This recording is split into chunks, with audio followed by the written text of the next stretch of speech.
രോഗത്തിന്റെ കാര്യത്തിൽ വാക്സിനേറ്റഡ് ആണെന്ന് പറഞ്ഞു. അതെ, രോഗം വാക്സിനേറ്റഡ് ആണ്.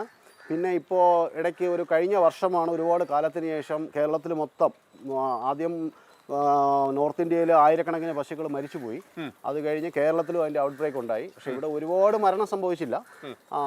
എനിക്ക് ചർമ്മമുഴ ആ അസുഖം അത് ആ പ്രാവശ്യം വന്നിട്ട് ഞങ്ങൾക്ക് ഒരുപാട് ലേറ്റ് ആയിട്ടാണ് വാക്സിനേഷനൊക്കെ എത്തിയത്. ആ സമയത്ത് ഒരു 4-5 പശുക്കൾക്ക് ഞാൻ കൂടെ പിടിച്ചായിരുന്നു. ഇതൊന്ന് ഗീർ, ഒന്ന് വെച്ചൂരിൻ്റെ കുട്ടിയാണ്. അപ്പോൾ ഈ ചർമ്മമുഴ ഇപ്പം ഒരു വലിയ പശുവിനും വന്നില്ല. ഇപ്പം കുഞ്ഞു കുട്ടികൾക്ക് മാത്രമേ വന്നുള്ളൂ. വലിയ പശുക്കളെല്ലാം വാക്സിനേറ്റഡ് ആണ്, അവർക്ക് ഇമ്മ്യൂണിറ്റി ഉണ്ട്. ഇതിൻ്റെ അസുഖം മാറി വരികയാണ്.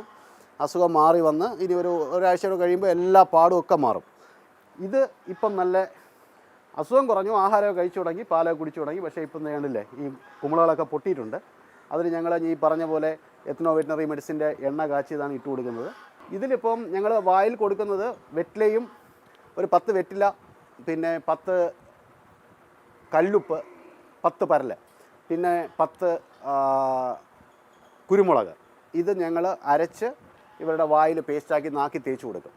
അത് ഒരു ആൻറ്റിബയോട്ടിക്കിന് തുല്യമാണെന്നാണ് പറയുന്നത് എത്നോ വെറ്റിനറിയിൽ. ഈ മുറിവ് ഉണങ്ങാൻ വേണ്ടിയിട്ട് ഇതിൻ്റെ പുറത്തുള്ള കുമിളകൾ പൊട്ടലൊക്കെ ഉണങ്ങിക്കിട്ടാൻ വേണ്ടിയിട്ട് എണ്ണ കാച്ചി ഇതിൻ്റെ പുറത്ത് തേക്കുകയാണ് ചെയ്യുന്നത്. അപ്പോൾ ആ എണ്ണ 1 ലിറ്റർ നല്ലെണ്ണ, 1 ലിറ്റർ നല്ലെണ്ണയിൽ 20 ഗ്രാം വെളുത്തുള്ളി, 20 ഗ്രാം മഞ്ഞൾപ്പൊടി, 20 ഗ്രാം വേപ്പില, 20 ഗ്രാം മൈലാഞ്ചിയുടെ ഇല, പിന്നെ കറിവേപ്പില. ഇത്രയും സാധനം നമ്മൾ എണ്ണയിലിട്ട് നന്നായിട്ട് കാച്ചി എടുത്തിട്ട് ആ എണ്ണയാണ് നമ്മളിതിൽ തേക്കുന്നത്. അപ്പോൾ ഒരു 5 ദിവസം കണ്ടിന്യൂസ് ആയിട്ട് തേച്ച് കഴിയുമ്പോൾ തന്നെ ഇതങ്ങോട്ട് ഉണങ്ങിക്കിട്ടും നമുക്ക് നന്നായിട്ട്.